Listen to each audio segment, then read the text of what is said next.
말씀 믿고 말씀 시작하겠습니다. 3장 14절 시작. 이에 열두를 세우셨으니 이는 자기와 함께 있게 하시고 또 보내사 전도도 하며.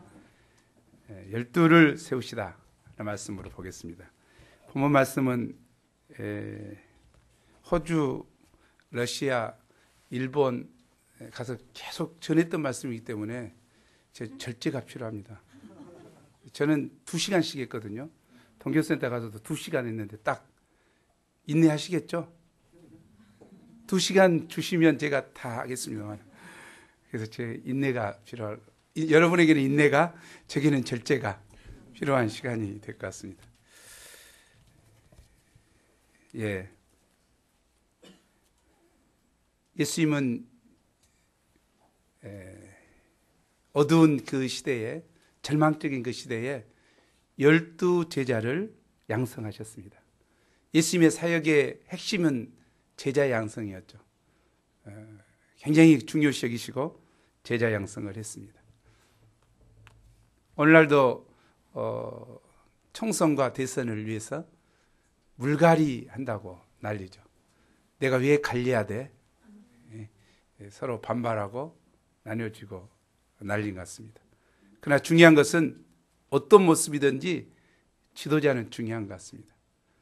낡은 가죽 푸드가 된 지도자에게는 터지는 소리가 들리고 그 아래에 있는 사람들에게는 괴로운 시간이 된 것 같습니다. 우리가 어떤 모습으로 예수님은 그 시대를 섬기셨는가 볼 수 있기를 기도합니다. 또 이 시대를 구원하시기 위해서 저희 각자를 부르시는 주님의 음성을 들을 수 있기를 간절히 기도합니다. 제1부 한손 마른 자를 고쳐주신 예수님 1절에서 6절입니다. 예수님께서 어느 안식일에 회당에 들어가시자 한쪽 손 마른 장애우가 있었습니다. 그는 마른 손을 호주머니 깊숙이 넣고 회당 구석 한쪽에 앉아 말씀의 은혜를 받고자 했습니다. 하나님은 인간을 창조하실 때 2 손을 주셨습니다. 한 손이 말랐기 때문에 이 사람이 겪는 불편함이란 이루 말할 수 없었을 것입니다. 한 손 마른 것으로 인해서 그의 내면은 어둡고 운명적이 되고 기쁜 자의식과 열등감의 골이 깊이 패였을 것입니다. 손이 마른 것으로 인해 그의 생각도 마르고 감정도 마르고 그의 인생도 말랐을 것입니다. 그는 누가 보나 도움이 필요한 자였습니다. 사랑과 은혜가 충만하신 새 포도주 되신 예수님은 그를 보자마자 도와줘야 되겠다 하는 긍휼과 사랑의 눈으로 바라봤습니다. 그러나 그곳에는 마음에 독을 품고 예수님의 행동을 예의주시하고 있는 자들이 있었습니다. 그들의 눈빛은 도끼에 찬 눈빛이었습니다. 그들은 예수님을 고발할 구실을 찾기 위해 예수님이 안식일에 손 마른 자를 고치시는가 엿보고 있었습니다.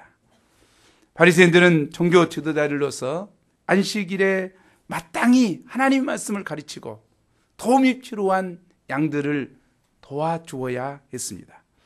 그러나 그들은 예수님에 대한 시기심 때문에 악한 일을 도모하고 있었습니다. 해당 분위기는 이들로 인해 긴장감이 감도는 살벌한 분위기였습니다. 이렇게 되면 예수님이 그를 고쳐주고 싶어도 고쳐줄 분위기가 아니었습니다. 또 그의 병은 만성적으로 생겼던 병이기 때문에 생명을 위협하는 시급한 병이 아니었기 때문에 고쳐줄 수 없는 병이었습니다. 아니, 다음날 내일 고쳐주겠다고 약속을 해도 될 것 같습니다. 예수님은 얼마든지 그들의 올무를 벗어날 수 있었습니다. 그러나 예수님은 어떻게 하셨습니까? 예수님은 한손 마른 자에게 한가운데 서라, 한가운데 서라 명하심으로 문제를 표면화시키시고 그들에게 정면으로 도전하셨습니다. 4절 말씀을 한번 읽어보죠. 어떻게 도전하셨습니까? 4절 시작.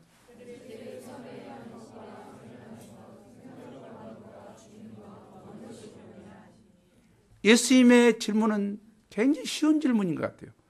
안식일에 선을 행하는 것과 악을 행하는 것, 생명을 구하는 것과 죽이는 것, 어느 것이 옳으냐? 어느 것이 옳습니까? 선을 행하는 것이 더 옳지 않습니까? 생명을 구하는 것이 옳고, 이거 삼척동자도 알 수 있는 너무 쉬운 말씀인 것 같아요. 안식일의 근본 정신은 하나님을 경외하고 적극적으로 선을 행하는 것입니다. 그러나 바리새인들은 안식일을 잘 지키기 위해 사람들이 만든 규례와 전통에 얽매여 안식일의 참 뜻을 잃어버렸습니다. 그들은 낡은 가죽부대가 되어 율법적이 되고 독선적이 되었습니다. 그들의 가치관은 삐뚤어졌습니다. 그들은 굳어서 선악의 분별력을 상실하고 생명에 대한 존엄성을 잃어버렸습니다. 지도자는 선악의 분별력과 생명에 대한 존엄성을 가져야 합니다. 이를 상실할 때 사람들에게 악영향을 끼치게 됩니다. 여야 모두 요즘에는 뭘 합니까? 포퓰리즘에 젖어져 있죠. 무엇이 백성들을 살리는 것인가 상관없어요. 무조건 인기만 얻으면 되고 자기 정권만 유지하면 된다는 식의 젖어 있습니다. 이런 우리는 정말 불쌍합니다. 그러나 예수님은 그들을 불쌍히 여기시고 그들의 잠자는 영혼을 깨우기 위해 안타까운 마음으로 그들의 양심에 호소하셨습니다. 안식일에 선을 행하는 것과 악을 행하는 것, 생명을 구하는 것과 죽이는 것, 어느 것이 옳으냐? 하지만 그들의 반응은 어땠습니까? 4절 하반절입니다. 저희가 잠잠하거늘. 이는 자신들이 분명히 잘못된 것을 알면서도 전혀 해결치 않는 완악한 상태를 말해줍니다. 이를 보시는 예수님의 심정이 어떠했습니까? 5절 상반절입니다. 함께 읽어보죠. 시작.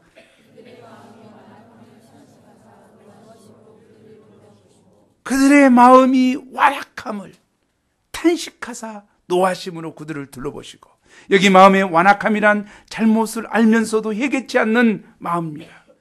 이는 자존심 때문에 고의적으로 해결치 않는 것입니다. 한마디로 그들은 이미 자기 생각에 굳어져 낡은 가죽 부대가 되어버렸습니다. 예수님은 이러한 바리새인들에 대해 근심하시고 분노하신 것은 그들의 잘못을 범한 것보다 잘못한 것을 뻔히 알면서도 전혀 회개하고자 하는 마음이 없는 완악함 때문이었습니다. 우리가 잘못해서 지옥 가는 게 아니라 잘못을 회개하지 않고 마음을 완악하기 때문에 지옥 갑니다. 중요한 이야기 같아요. 우리가 잘못해서 지옥 가는 거 아니에요. 잘못한 것을 알면서도 회개하지 않고 그 잘못을 완악함으로 계속 붙들고 있을 때 지옥 가게 됩니다. 잘못을 뽐냈을 때 이를 솔직히 시인하고 회개하는 자는 믿음의 용기가 있고 소망이 있는 자입니다. 그러나 자신의 잘못을 알면서도 전혀 회개치 않는 자는 완악한 자요 소망이 없는 자입니다. 예수님은 노하심으로 그들을 둘러보신 후 손마른 사람에게 명령하셨습니다. 내 손을 내밀라. Stretch out your hand. 손을 내밀라. 그가 이 말씀에 순종하기 힘든 점이 무엇일까요? 그가 손을 내밀기 위해서는 말라 비틀어져 버린 보기 흉한 자신의 치부를 드러내야 했습니다. 자의식과 수치심을 깨야 했습니다. 또 손을 내밀었다가 바리새인들의 미움을 사서 철교를 당한다면, 그들에게서 쫓겨난다면 회당 중심의 사회생활을 하는 유대 사회에서 왕따가 당하게 됩니다. 또 손을 내밀었다가 고침도 받지 못하고 창피만 당하는 것이 아닌가 하는 의심도 있었을 것입니다. 그러나 그는 예수님을 절대적으로 신뢰하고 다만 예수님의 능력과 사랑만을 믿고 말씀에 의지하여 손을 내밀었습니다. 아멘. 그는 믿음의 손, 순종의 손을 내밀었습니다. 그가 손을 내밀었을 때 놀랍게도 그의 손이 온전히 회복되었습니다. 아멘. 그의 마른 손에는 생기가 돌고 힘이 생겼습니다. 그의 심령에도 생명력이 감돌았습니다. 예수님의 말씀은 그의 마른 손과 마른 심령의 생기를 불어넣어주고 그의 망가진 인생을 온전히 회복시켜 주셨습니다. 우리가 인생 문제를 해결받기 위해서는 자신의 추한 죄와 허물과 실수를 주님 앞에 내놓아야 합니다. 사람 앞에 내놓는다고 생각하니까 부끄럽죠. 그러나 주님 앞에 내놓아야 합니다. 손을 내밀지 않으면 아무런 역사도 일어나지 않습니다. 중요합니다. 손을 내밀지 않으면 아무 일도 일어나지 않았을 것입니다. 그는 일생 그 많은 손의 문제를 안고 고통하며 살아야 됐을 것입니다. 비록 부끄럽고 힘들고 어려웠지만 주님 앞에 자신의 마른 손을 내밀었을 때, 인생 문제를 내밀었을 때 해결되었습니다. 우리가 믿음으로 손을 내밀 때 주님께서는 능력으로 나의 인생 문제를 해결해 주십니다. 사람은 누구나 마른 손을 가지고 있습니다. 하나씩 또는 몇 개씩의 슬프고 억울한 인생 문제를 안고 있습니다. 어떤 분은 모진 환경 때문에, 어떤 분은 신체적 장애나 마음의 깊은 상처 때문에, 어떤 분은 예모 때문에, 어떤 분은 좋은 대학, 좋은 학과에 다니지 못했다는 이유로 슬프고 억울해하면서 살아갑니다. 이럴 때 난 틀렸어, 난 절대 못해 하는 낡은 가족 부대와 같은 고정된 관념이나 포기 심정을 버리고 그 마른 손을 믿음으로 순종함으로 예수님께 내밀 때 예수님의 생명력이 그 마음에 임하게 됩니다. 그 문제에 임하고 치유를 받게 됩니다. 이 예수님은 쓸모없어 보이는 한 양을 살리시기 위해 적극적으로 생명의 위협을 무릅쓰고 희생하신 선한 목자이십니다. 예수님은 누구십니까? 한번 읽어보죠. 요한복음 10장 11절 심령으로 시작.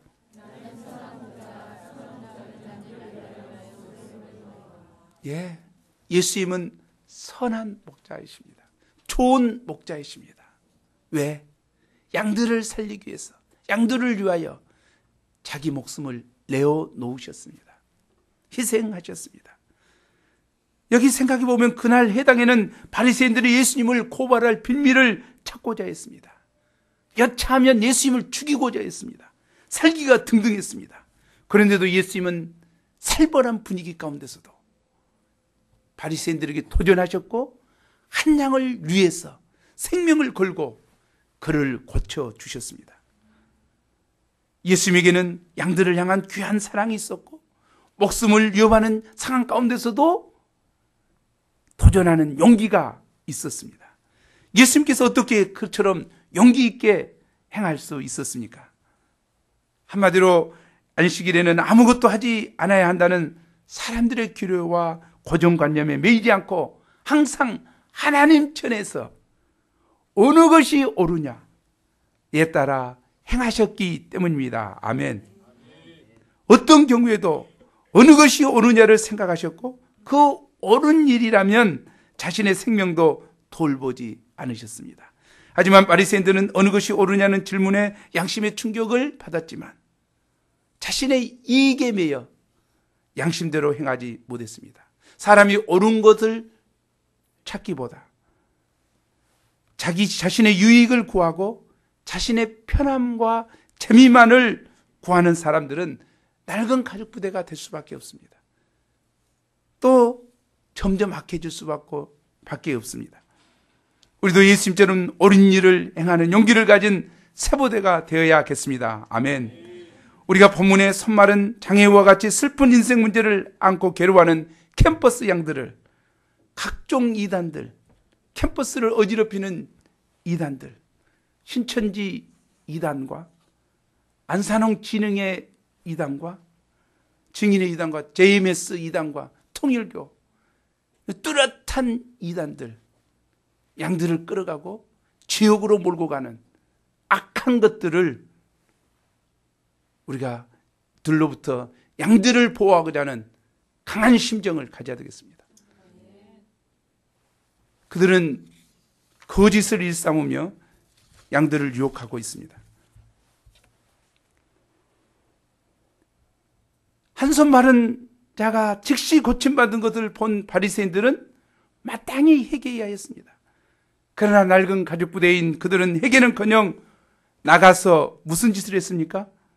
천천지 원수처럼 지내던 헤롯 왕과 함께 예수님을 죽이고자 의논했습니다. 원수였는데 평소에는 별로 친하지도 않았는데 예수님을 죽이는 데는 하나가 됐어요. 사단적 요소가 많죠. 왜 이렇게까지 그들이 되었을까요? 이는 그들이 예수님의 책망을 받고도 회개하지 않았기 때문입니다. 회개하지 않는 사람들은 점점 완악해집니다. 돌덩이처럼 마음은 더 딱딱해지고 더 세상적이 되고 더 큰 악을 행하게 됩니다. 고집을 피우면 피울수록 더 악해지고 구원과는 멀어지게 됩니다. 우리에게는 완악한 마음을 버리고 마음을 부드럽게 하여 빨리 회개하는 것만이 살 길입니다. 아멘. 회개는 빠르면 빠를수록 좋습니다. 아멘. 계부 12제자를 세우신 예수님 7절에서 19절입니다. 예수님은 한손 마른 자를 고쳐주신 후에 제자들과 함께 시원한 바람을 쐬기 위해 바다로 물러가셨습니다. 그런데 이게 웬일입니까? 갈릴리에서 큰 무리가 쫓으며 유대와 예루살렘과 이두메와 요단강 건너편 심지어는 이방 땅 두루와 시돈에서부터 많은 무리들이 몰려들었습니다. 한마디로 이들은 다국적 무리들이었습니다. 어찌나 많은 무리가 몰려와서 예수님을 에워싸미는지 예수님께서 작은 배를 등대라고 했습니다. 그냥 물에 빠지게 생겼어요. 이들은 병마에 시달리고 더러운 귀신이 들려 울부짖는 자들이었습니다. 무엇보다도 이들은 사랑의 굶주려 울부짖는 자들이었습니다. 왜 이렇게 많은 무리들이 예수님께 몰려든 것입니까?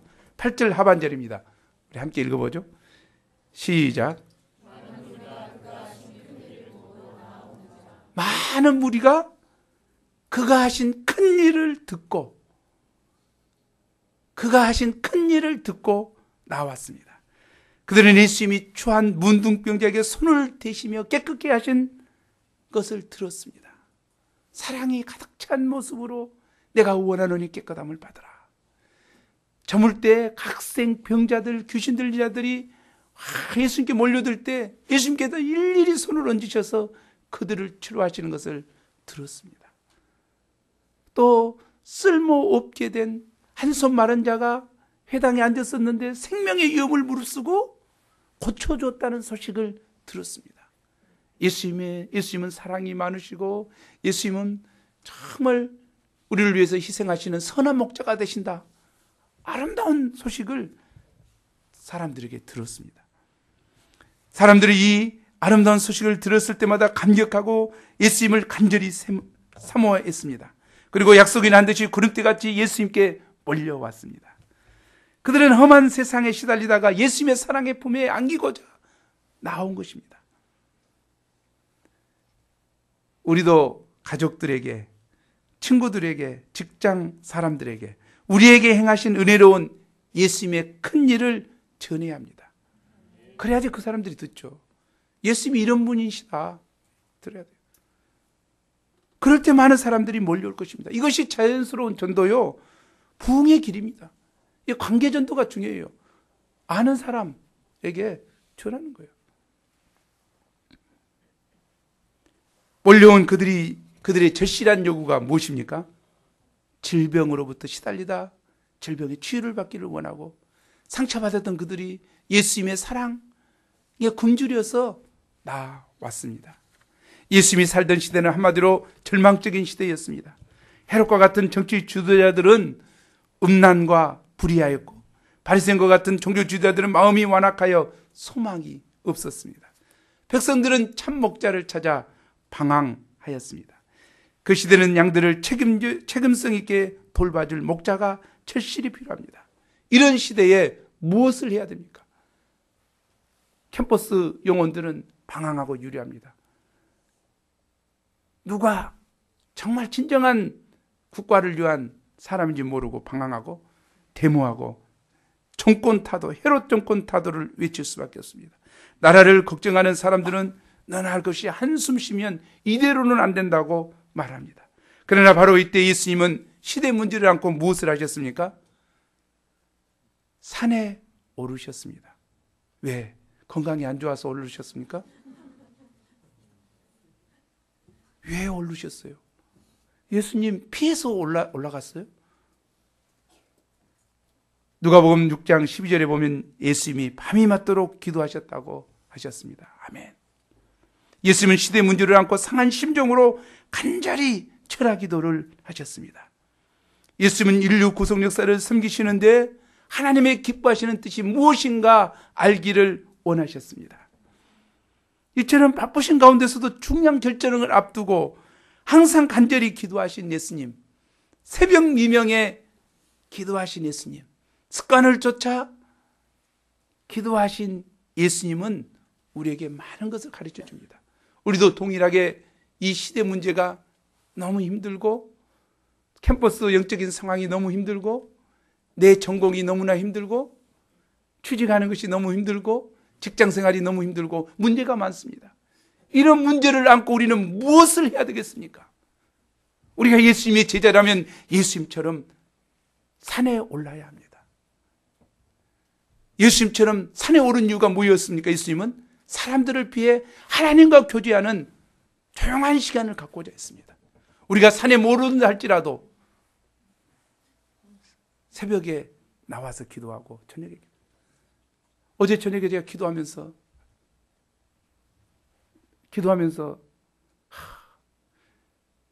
너무 감사해요. 저녁에 두세 사람이 있어서 간절한 심정으로 기도하고 있는 그들을 볼 때 너무 아름다워요. 저도 스텝이지만 너무 그렇게 기도하지 못하는데 변함없이 저녁에 와서 기도하는 그들이 너무 아름다워요.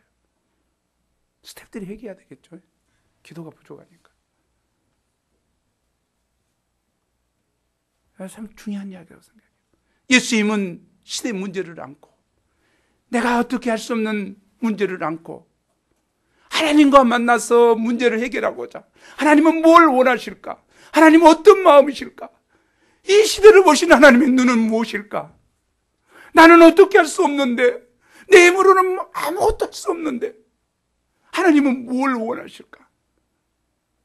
문제를 들고 나가 주님 앞에 무릎 꿇고 기도했습니다. 예수님은 기도만 하신 거 아니에요. 기도하시면서 하나님이 원하시는 음성을 들었습니다. 그리고 방향 잡으셨어요. 새벽 미명에 기도하신 예수님은 기도만 하고 끝나지 않으셨습니다. 다른 가까운 마을들도 우리가 가자. 방향 잡으셨어요. 삶의 방향을 잡으셨어요. 시대 문제를 안고 들어간 철학하며 기도하신 예수님은 12 제자를 양성하는 것으로 방향을 잡으셨습니다. 땀방울이 핏방울이 되기까지 간절한 심정으로 겟세마네 동산에서 기도하신 예수님은 내가 십자가를 져야 하는구나. 하나님의 음성을 듣고 음성을 알고 순종해 나갔습니다. 우리의 기도는 어떻습니까? 우리에게 간절한 심정의 기도가 있다면 하나님 우리에게 방향을 주실 것입니다. 우리에게 간절함이 없어요. 저도 한동안 괴로워했던 것이 뭐냐? 왜 우리에게는 시골 아줌마들도 끈질기게 기도하는 기도의 근성이 내게 없을까? 그런데 우리는 기도의 근성이 없어요. 우리가 금요 심야 기도하지만 그냥 30분도 못 돼서 다 일어서도 가버리고 가서 뭐 하는 거야? 해 푼달 끝났나? 뭐지? 끝났지? 그걸 보러 가는 게 뭐야?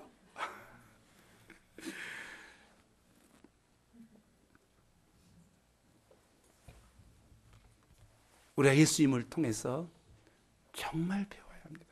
예수님은 기도로 문제를 해결하셨습니다. 우리 기도 용사가 되기를 간절히 기도합니다. 예수님은 기도하시는 12 제자를 택하여 부르시고 그들을 사도로 임명하셨습니다. 예수님은 복음 역사 시작부터 제자들을 부르시고 제자 양성을 하셨습니다. 그러나 이 시점에서 12 제자를 부르신 것은 하나의 팀을 형성하여 본격적으로 제자 형성을 하신 것을 의미합니다. 올해는 우리도 봄학기부터 12 제자 마가팀을 이루어 제자 양성의 마음을 합하면 좋겠습니다. 다음 주부터 있는 추억 망대기 1박 2일에 마가팀 후보 형제자매들을 많이 초청하기를 기도합니다. 참 중요한 것 같아요. 우리 초청해서 모두 참석해서 마가팀을 시작할 수 있도록 하겠습니다. 그러면 예수님께서 어떤 사람들을 제자로 부르셨습니까? 13절입니다. 우리 함께 읽어보죠. 시작. 또 산에 오르사 자기가 원하시는 자들을 부르시니 나아온지라. 여기서 자기가 원하는 자들이란 감정적으로 자기가 좋아하는 자들이 아닙니다. 공동번역에 보면 마음에 두셨던 자들이라고 하였습니다. 즉 예수님께서 평소에 눈여겨보시고 키우기로 마음먹은 자들을 부르신 것입니다. 그러면 이 부르심의 의미가 무엇입니까?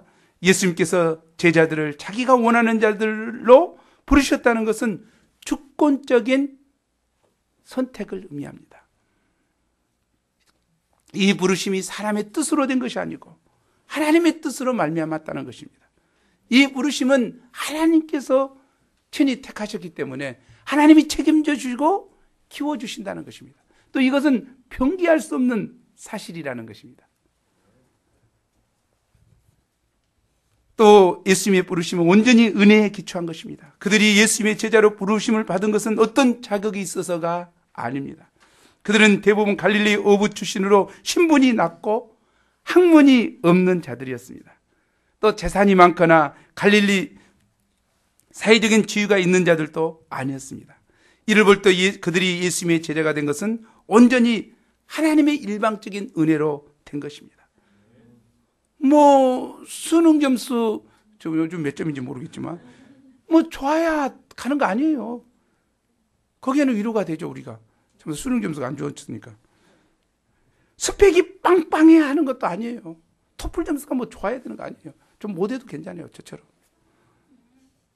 여기에는 은혜로 택함 받은 자, 즉 믿음 있는 자만이 들어갈 수 있습니다. 아멘. 예수님의 부르심은 처음부터 끝까지 온전히 은혜로 된 것이기 때문에 중간에 실수하여 잘릴까 염려할 필요가 없습니다. 주님 안에 붙어 있으면 돼요. 꾸준히. 누가 뭐라 하든지 주님 안에 끝까지 붙어 있으면 하나님이 빚으시고 쓰십니다. 그러면 그들의 반응이 어떠했습니까? 나아온지라. 이 말씀은 그들이 예수님의 부르심에 인격적으로 어떤 주저함이 없이 즉각적으로 응답했음을 말합니다. 중요한 것 같아요. 부르심에 응답해야, 초청했을 때 응답하고 나와야 주님께서 이를 꼬투리로 키울 수가 있습니다. 예수님은 12를 택하여 세우셨습니다. 몇 명을요? 12를요? 아니 몰려오는 사람이 그토록 많은데 12 가지고 가능해요? 병고침을 받았다고 이곳저곳에서 엄청 몰려오는데 엄청 세워야죠. 안 그래요? 어떻게 생각해요? 또 그 시대가 그렇게 어둡고 절망스러운데 예수님께서는 그 시대 문제를 해결하기 위해서 12명을 택하시다니. 이것이 예수님의 방법입니다. 이것이 하나님의 방법입니다. 하나님은 세상 만민을 구원하시기 위해서 누구를 택하셨습니까? 한 사람 택했어요. 세상 만민을 구원하시기 위해서. 누구? 아브라함 한 사람 택했어요. 아브라함 한 사람을 태우고 몇 년 동안 키웠습니까? 하나님의 마음에 흡족하도록 키우기 위해서 몇 년 동안? 25년간 키웠어요. 25년간 키우고 이삭을 바쳐라 갈 때 이삭이 바치니까 그때서 그랬죠. 내가 나를 경외하는 줄 알겠노라. 우리가 하나님께 인정받는 길은 한 가지예요. 그건 뭡니까? 경외함이에요. 경외함. 하나님을 내가 경외하고 있는가? 하나님을 경외하는 자는 겸손해요. 하나님 말씀 순종해요. 예수님처럼 거룩함을 사모하고 살아가요. 경외함이 중요하다고. 경외함이. 아브라함은 경외함을 통해서 하나님께 쫙 인정받았어요. 우리도 엉뚱한 데 가본다니까 내가 절제가 필요하다니까. 나는 그 부분이 아닌데 경외함이 필요하다니까. 열두 사도 양성. 이것은 하나님이 그 시대를 구원하시기 위한, 우리가 생각할 때는 너무 적은 수요, 그것 갖고 되겠습니까? 많은 사람을 해야죠. 해야 되지만 예수님은 그것을 아주 귀하게 했어요. 어제 기도하면서 제가 이 말씀 붙들고 너무 마음이 아팠어요. 왜? 내게는 왜 하나님의 마음이 없을까? 하나님은 그 시대를 구원하시기 위해서 12제자 양성의 방향을 주었는데 왜 나는 120명이 모여있는 우리 형제 자매들을 보고 부족하다고 생각할까? 나는 500명은 돼야지 뭔 일을 할 수 있을 것 같은데 왜 나는 조급함이 있을까? 저 회개심령이 들었어요.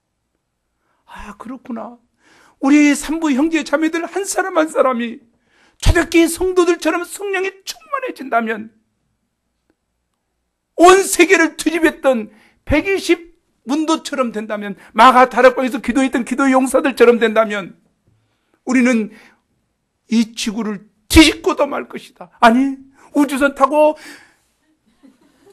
우주로 나갈 것이다. 제가 회개심령이 들었어요. 아, 그렇구나. 주님, 저에게 한 영혼 한 영혼을 사랑하고 그들을 하나님의 쓰실 만한 종으로 키우는 마음을 새롭게 해주세요. 숫자에 매이지 말고 마음을 좀 주세요. 예수님은 그러실 것 같아요.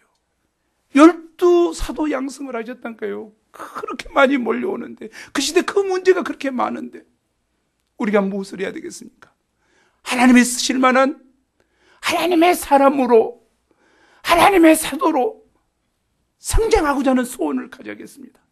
우리 각자가 그런 사람으로 성장할 때 하나님 우리를 들어 쓰실 것입니다. 추수할 것은 많되 추수할 일꾼이 적다 하신 하나님의 마음을 우리가 알아야 될 것 같아요. 우리가 추수할 일꾼으로 성장하는 저와 여러분이 되기를 간절히 기도합니다. 그러면 예수님께서 그들을 택하신 목적이 무엇입니까? 14, 15절입니다. 함께 읽죠. 시작.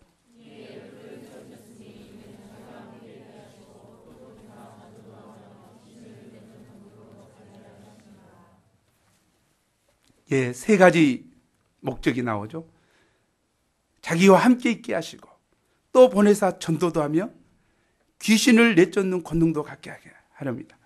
예수님을 닮는 제자로, 그것이 첫 번째 목적이었어요. 제자들이 예수님을 닮는 제자가 되기를 원했어요. 예수님을 닮는 제자. 예수님을 닮는다는 것은 어떻게 예수님을 닮을 수 있습니까? 스승을 닮을 수 있는 것은 어떻게 닮을 수 있습니까? 그것은 지식을 가지고 닮을 수 없습니다. 스승과 함께 살 때 가능합니다. 자기와 함께 하셨어요. 예수님은 제자들과 공동생활했어요. 공동생활하면서 예수님을 보면서, 아, 예수님 기도를 중요시 여기는구나. 뭐 말 없어요. 기도하도록 되는 거죠. 어려운 상황에 저렇게 하시는구나. 하나님의 음성을 듣는구나. 그걸 보고 삶을 보는 거죠. 예수님의 사랑과 섬김과 인내와 이 모든 것을 공동생활하면서 본 것이죠. 그럴 때 정말 예수님의 제자가 됐어요. 우리도 공동생활을 하고 있습니다. 그런데 공동생활이 하숙생활이 돼서 안타깝죠. 공동생활은 하숙생활이 아닙니다. 인간적인 모임이 아닙니다. 공동생활의 목적은 하나죠. 뭡니까? 예수님을 배우는 것입니다. 예수님을 닮고자 하는 것입니다. 그럴 때 공동생활을 통해서 일어나는 크고 작은 갈등들과 불평들을 예수님의 마음으로 보게 되는 거예요. 예수님으로. 그래서 자기가 빚어지는 거리가 되는 거죠. 그래서 하나님이 쓰실 만한 종으로 빚어지는 것 같아요. 그러나 자기 사생활이 뭐 보장되지 않는다 어쩐다 해가지고 원룸 가봐. 혼자 살아봐. 어쩐가. 온갖 제약에 시달리고 괴로움을 당하고, 예? 원룸 가서 살고자 하는 사람 회개하고 빨리 공동생활 하도록. 애들은 혼자 커갖고 된 거예요. 공동생활을 통해서 되는 거예요.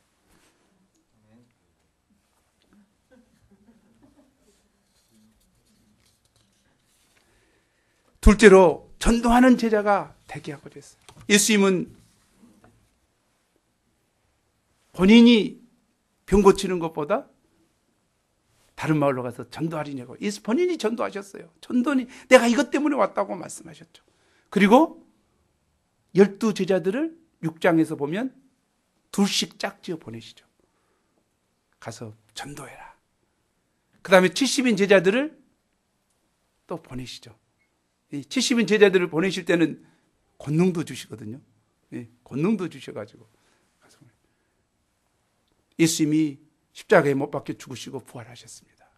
부활하셨으면 새로운 이야기를 하셔야죠. 그런데 뭐라고 했습니까? 마가복음 16장에 보면 내가 너에게 이르노니 온 천하에 다니며 만민에게 복음을 전파하라. 만민에게 복음을 전파하라고 하셨습니다. 이 주님은 복음 전파를, 우리는 복음 전파를 싫어하고 힘들어하고 그러잖아요. 그러나 예수님, 하나님도 친히 미련한 방법이잖아요. 전도가 얼마나 미련한 방법이에요. 그러지만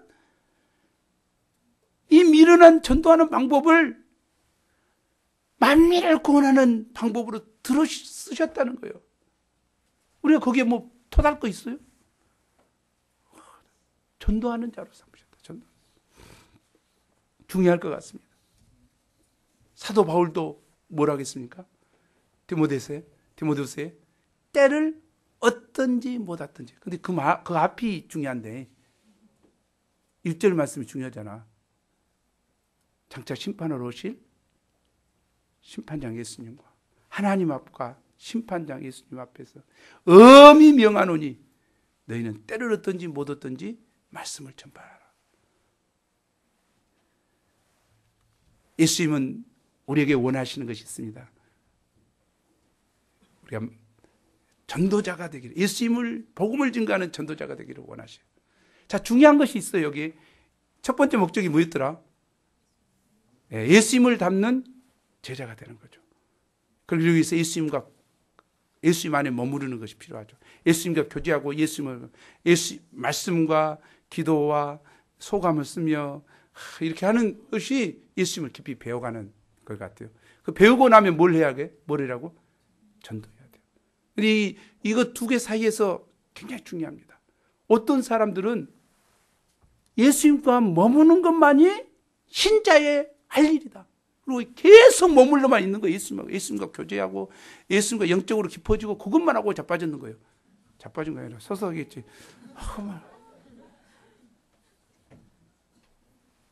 그리고 아무것도 안 해. 그게 전부인지 알아. 그러면 그런 사람들은 산속 기도원으로 가야지. 기도원 원장이 가장 훌륭한 거지. 안 그래? 기도원 원장이야. 그런데 예수님은 여기 뭐라 했습니까? 보내사. 예수님은 보내십니다. 우리가 예수님과 교제함으로 인해서 성령이 충만해지고 예수님을 닮는 제자가 되면 예수님은 보내십니다. 사명을 감당하도록 하십니다. 중요한 것 같아요. 그런데 또 거꾸로 된 사람이 있어요. 2번만 강조한 사람이 있어. 예수님도 전도하셨고 그 전도 보내셨고 그러니까 야, 뭐 할 것 있냐. 기도도 안 하고 아무것도 안 하고 뭐 말도 없고 무조건 가서 전도만 해. 그것은 사기기를 좋아하는 사람, 자기 판매하기를 좋아하는 사람 이야기죠. 우리를 판매원으로 하시지 않으셨어요, 예수님. 하나님의 복음, 하나님과 깊은 교제를 통해서 하나님으로부터 오는 영역을 덧입어야지 이 전도를 잘할 수 있다는 거죠. 중요한 거죠, 이것이. 이게 하나님과 교제 없이 전도만 하는 사람은 잘못된 것이다 말이에요. 순서가 중요한 것 같아요. 그래서 첫 번째 순서, 그 다음에 순서. 그래서 그 순서를 지켜야지 된단 말이에요. 일이 된 사람은 뭐예요? 예수님과 깊은 교제가 된 사람은 2번이 나가서 전도를 하고 해야 되냐고.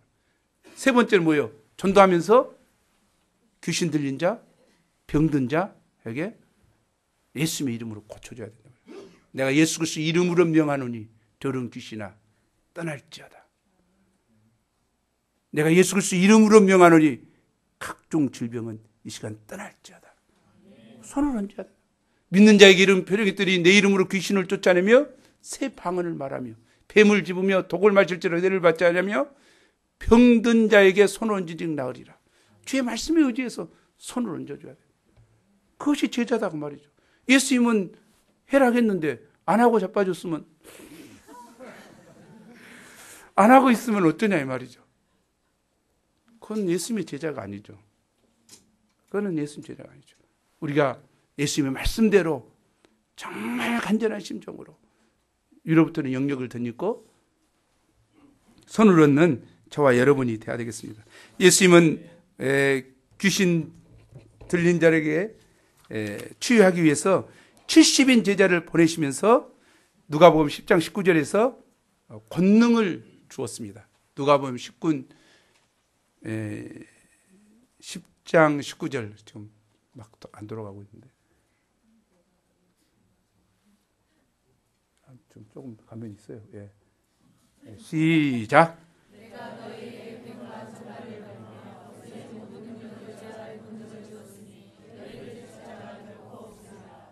예. 예수님은 권능을 주었습니다. 중요한 것 같아요. 이 말씀을 붙들고 권능을 덧입기를 원합니다. 오늘날 하나님은 성령을 통해 우리에게 필요한 영적 권능을 주십니다.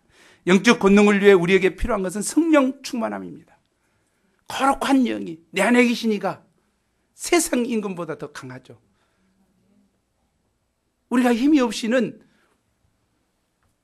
예수님이 12제자를 파송하시면서 무장하지 않는 상태에서 파송하지 않았어요. 중요합니다, 이게. 우리가 전도로 가면서 뭘 해야 됩니까? 무장을 해야 돼요, 무장을. 에베소서 6장에 있는 무장을 해야 된다고. 그래서 영적 싸움인데 인간적으로 만난 거 아니에요. 영적 싸움이에요. 그 배후에 역사하는 사단과 악한 영들을 묶어야 돼요. 그걸 위해서는 뭘 해야 되냐 이 말이죠. 영적 무장을 하고 가야 된다. 그래서 예수님은 70인 제자들에게 12제자에도 마찬가지고 70인 제자에게도 마찬가지고 권능을 덧입혀 주셨다 이 말이죠. 또 사도행전 1장 8절에 뭐요? 그들이 예수님의 사역을 계승해야 될 그들에게 말씀하셨죠. 너에게 성령이 임하시면 너희가 성령을 기다려라. 5절에선가 하시고 그 다음에 8절에서 너에게 성령이 임하시면 너희가 권능을 받고 권능 받지 않으면 안 된다는 거예요. 예루살렘과 온 유대와 사마리아 땅끝까지 이르러 내 증인이 되리라. 증인의 삶은 권능이 있어야 된다니까. 권능이. 영적 싸움이라니까 우리가 하고 있는 것은. 그것을 깊이 알고 영적인 성장이 영성 있는 목자가 되어야겠습니다. 이를 위해서는 깊이 있는 기본 생활, 또 삶의 방향성이 있는 진솔한 주일 소감, 매주 1대1 감당하는데 열정을 가져야 됨을 알 수 있습니다. 그러면 예수님께서 택하신 제자들은 어떤 사람이었습니까? 와, 이렇게 팍 줄여버렸어요. 포인트 있게. 또 그들에게 두신 예수님의 비전과 소망이 무엇입니까? 16절에서 19절에 보면 예수님의 12제자들의 이름이 기록되어 있습니다. 이들은 대부분 갈릴리 촌 어부들 출신이었습니다. 그들은 능력이 탁월하지도 않았고 출신 배경이 좋지도 못했습니다. 그들 중에는 세리도 있었고 열혈당 출신도 있었습니다. 어떤 사람이 그렇게 말했습니다. 오늘날 이들 중에서 만약에 삼성이나 LG에 입사할 수 있는 사람을 꼽으라면 가론 유다밖에 없을 것이다. 능력이 출출한 자들을 뽑은 거 아니다 이 말이죠. 당시 예루살렘에는 능력 있고 똑똑한 엘리트들도 많이 있었을 것입니다. 그러나 예수님께서는 부족한 갈릴리 촌놈들이지만 순수하여 새 포도주 예수님을 담을 수 있는 새 가죽 부대인 그들을 12제자로 선택하셨습니다. 아멘. 이는 고린도전서 1장 27절 말씀과 같이 한번 읽어보죠. 우리 모습이니까. 시작.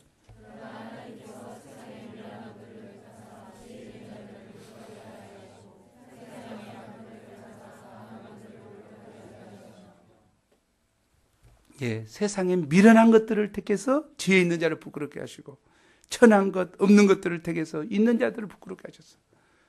좀 은혜가 된 것 같아요. 우리가 부족하고 연약할지라도 주님께서 빚어 만드시면 얼마든지 위대한 인물들이 될 수 있습니다. 시몬 베드로는 갈대처럼 연약하고 감정적인 자였습니다. 시몬이란 말이 갈대란 뜻이에요. 그런데 그가 뭐라고 이름을 주셨습니까? 베드로라 줬다. 피르라고 줬다며. 피르라고. 장차 베드로, 교회의 반석이죠. 교회의 반석과 같이 굳게 선 믿음의 반석이 되기를 바라면서 이름을 줬어. 지금은 어디고 있는데 흔들거리고 있다니까. 막 흔들거리고 있는데 반석 그렇게 불렀다 이 말이에요. 야고보 요한은 뭐라고 보냈습니까? 보아너게 우리의 아들이라고 이름을 대했다 이 말이에요. 이 사람들은 어떤 사람들이? 조용한 사람이요. 요한이 조용한 사람이잖아.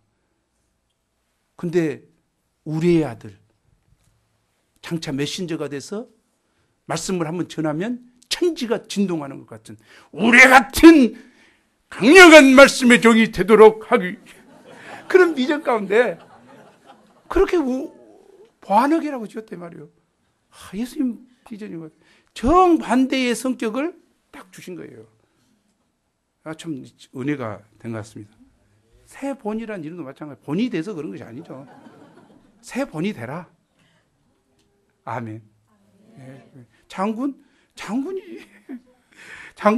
키가 커서 장군감이어서 그랬는가 모르죠. 우리 모두가 소망, 예수님의 소망을 바라봐야 될 것 같습니다. 재밌는 것은 아굴러 목자가 미국에 갔다 와가지고 한 이야기 알죠? 내가 뭐라고 했습니까? 갈 때 브리스길라가 항상 앞에 나와 있다. 사도행전에 보면 브리스길라가 나오고 그다음에 아굴라가 나오거든요. 브리스길라와 아굴라. 이 브리스길라가 목자였어요. 그 가정에. 그래갖고 이제 항상 따라다녔거든. 그러도록 이렇게 했는데 갔다 와가 그 것이 아굴라의 위치를 해보겠다. 자기가 이제 아굴라와 브리스길라로 바꿔달라. 야, 중요한 것 같아. 저력 있는 우리가 인물들이 돼야 돼. 그렇게 됐는 거 어쩌는가 모르지만 그렇게 불러달라니까. 예수님은 그들이 현재는 부족하지만 겸손히 배우는 자세가 있고 순종하는 사람이기에 점점 영적으로 성장하여 장차 사도행전의 역사를 창조할 일꾼들로 보셨습니다. 아멘. 예수님은 그들의 현재 모습을 보지 않고 장차 변화된 모습을 보시고 그들을 소망 가운데 키우셨습니다. 예수님께서는 우리 한 사람 한 사람을 다음 시대의 위대한 영적 지도자로서 소망을 가지고 부르셨습니다. 우리가 사람의 눈으로 보면 보잘것이 없지만 스스로도 그러고 옆에 사람 봐도 그러고, 그러나 예수님의 눈으로 보면 한 사람 한 사람이 다 역사적인 인물이 될 제목감들입니다. 아멘. 영접해야 될 것 같아요. 거부감이 있어도 영접해야 돼요. 예수님의 소망을. 내 자신을 볼 때 영접해야 되고 다른 사람 볼 때도 영접해야 되고, 그 중요한 것 같아요. 저도 그러려고 노력하고 있습니다. 부족한 우리 한 사람 한 사람을 그의 제자로 부르시고 소망 가운데서 영육해 가시는 예수님을 할렐루야 찬양합니다. 우리가 예수님 안에서 성장할 수 있기를 기도합니다. 우리 함께 14절 말씀 읽고 마치죠. 시작. 이에 12를 세우셨으니 이는 자기와 함께 있게 하시고 또 보내사 전도도 하며. 기도하겠습니다. 하나님, 예수님 당시에는 종교 지도자들이 교권과 자기 유익을 위하여 병들어 있는 죽어가는 양들을 돕기보다 이용했던 것을 봅니다. 또 양들은 병들어 신음하며 귀신에 시달리고 괴로워하는 각종 문제로 시달리고 있는 양들이 벌떼처럼 몰려온 것을 봅니다. 어둡고 절망적인 시대에 예수님은 바리새인들에게 도전할 뿐만 아니라 문제를 안고 산에 오르셔서 밤이 맞도록 시대 문제를 위해서 간절히 기도하신 것을 봅니다. 하나님, 이 시대도 많은 문제가 있습니다.